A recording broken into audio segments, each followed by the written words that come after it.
Bismillahirrahmanirrahim. Berjumpa kembali dengan saya Mustafa Kamil dalam mata kuliah analisa laporan keuangan. Kita masuk ke pertemuan 14 analisa break-even point. Akibat perubahan berbagai faktor. Salah satu aspek penting dalam analisa break-even adalah bahwa adanya perubahan dalam satu faktor atau lebih yang mempengaruhi analisa dapat diadakan penilaian atau evaluasi. Misalnya ada kenaikan atau penurunan, kenaikan dari biaya tetap atau penurunan dari biaya tetap, kenaikan dari biaya variabel atau penurunan dari biaya variabel, kenaikan harga, dan sebagainya. Faktor yang dapat berubah dalam hubungan dengan analisa break-even point adalah yang pertama perubahan biaya tetap. Bisa naik, bisa turun. Yang kedua kenaikan biaya variabel, kenaikan harga, perubahan komposisi penjualan. Perubahan biaya tetap. Perubahan biaya tetap akan menyebabkan perubahan jumlah biaya secara keseluruhan.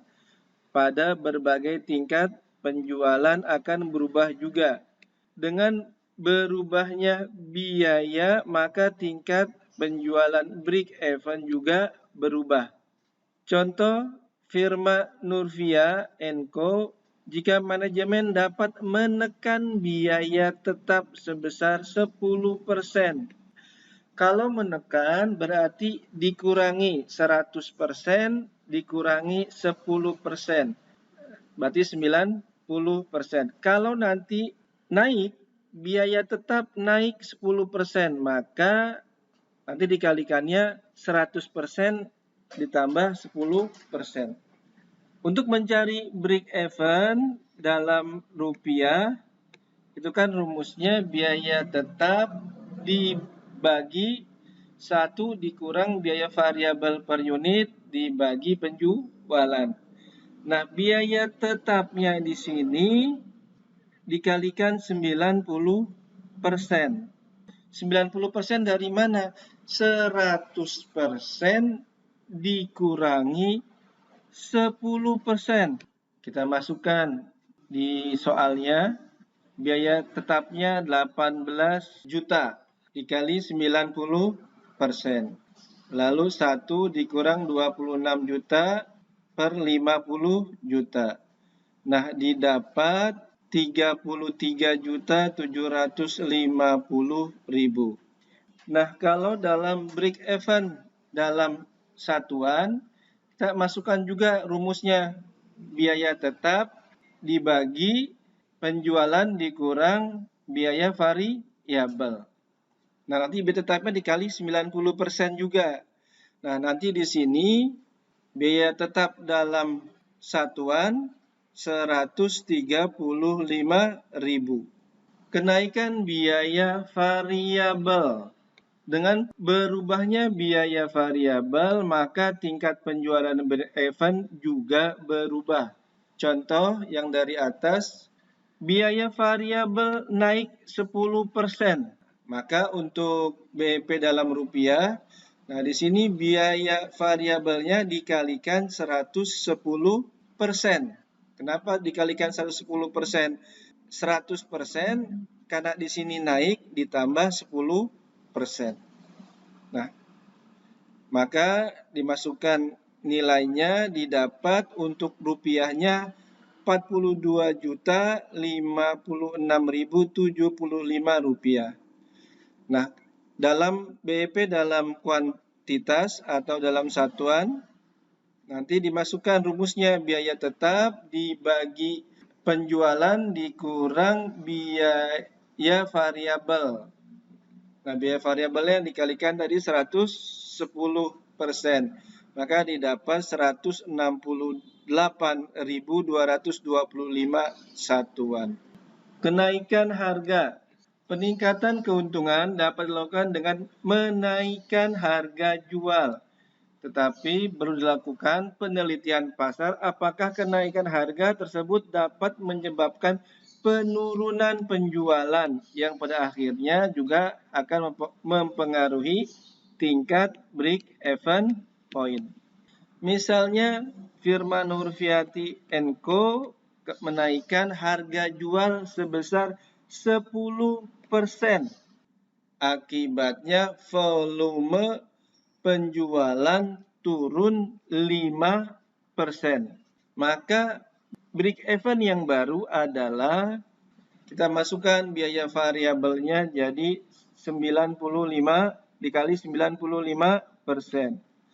Nah, penjualannya dikalikan 95% karena tadi penurunan dari volume penjualan, lalu dikalikan 110% karena tadi yang ini menaikkan harga jual. Tinggal dimasukkan angkanya didapat. Perubahan komposisi penjualan. Apabila perusahaan memproduksi dan menjual lebih dari satu macam barang, analisa break even dapat pula ditetapkan untuk seluruh barang yang diproduksi dan dijual perusahaan. Syaratnya komposisi antara barang-barang tersebut harus tetap sama, baik penjualan maupun produksi. Break even keseluruhan tidak harus setiap produk mencapai break even, tetapi ada kemungkinan satu barang merugi tetapi barang lainnya laba. Apabila komposisinya berubah, maka break even secara total juga berubah. Nah, ini contoh unit yang terjual barang A 100.000 unit, barang B 200.000 unit, totalnya 300.000 unit. Hasil penjualan barang A 40 juta rupiah, barang B 50 juta rupiah, total penjualan 90 juta rupiah. Biaya tetap barang A 10 juta rupiah, barang B 20 juta rupiah, totalnya 30 juta rupiah. Biaya variabel barang A 29 juta rupiah, barang B 25 juta rupiah, total 54 juta rupiah.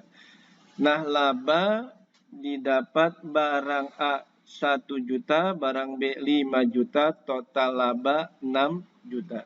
Komposisi produksi A dan B itu komposisinya 1:2.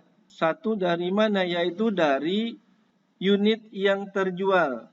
Ini 100.000, 200.000. 100.000 berbanding 200.000 atau 1:2. Komposisi penjualan A dibanding B 4:5. Kita lihatnya di hasil penjualan. Itu 40 juta berbanding 50 juta. Nah, ini nolnya aja dibuang semuanya jadi 4:5. BEP total dalam rupiah, ini kita lihatnya di totalnya. Biaya tetapnya totalnya 30 juta, kita pindahkan 30 juta. Lalu biaya variabelnya totalnya 54 juta. 54 juta. Penjualannya 90 juta, 90 juta. Nah, dicari didapat 75 juta rupiah. Sedangkan BEPA Anda mencarinya di kolom A aja.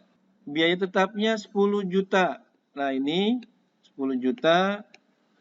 Biaya variabelnya 29 juta. 29 juta dan hasil penjualannya 40 juta. Masukkan 40 juta. Didapat 36.363.363,36. Perhitungan BEPB ya, kita tinggal lihat tadi sama seperti Anda menghitung BEPA. Kita teruskan. Dari perhitungan di atas diketahui BEPA dan B tidak sama dengan BEP total. Kalau kita totalkan tidak sama. Untuk menentukan besarnya penjualan masing-masing barang agar mencapai BEP total adalah sebagai berikut. Penjualan barang A 4/9. 4/9 dari mana? Kita lihat di atas. A itu 4. Nah, ini dia. Ya. A sama B perbandingannya 4 dan banding 5. Berarti totalnya berapa? 9 ini. Ya. 4 tambah 5, 9. Berarti bagi A nanti 4/9. Kita lihat di sini 4/9. Nah, ini.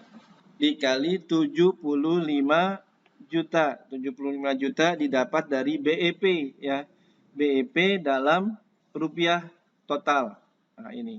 Nah, ini dapatnya 33.333.333,33. Penjualan barang B 5/9. 5-nya dari komposisinya 5. Nah, dibagi totalnya 9. Dikali 75 juta didapat 41.666.666,67 rupiah.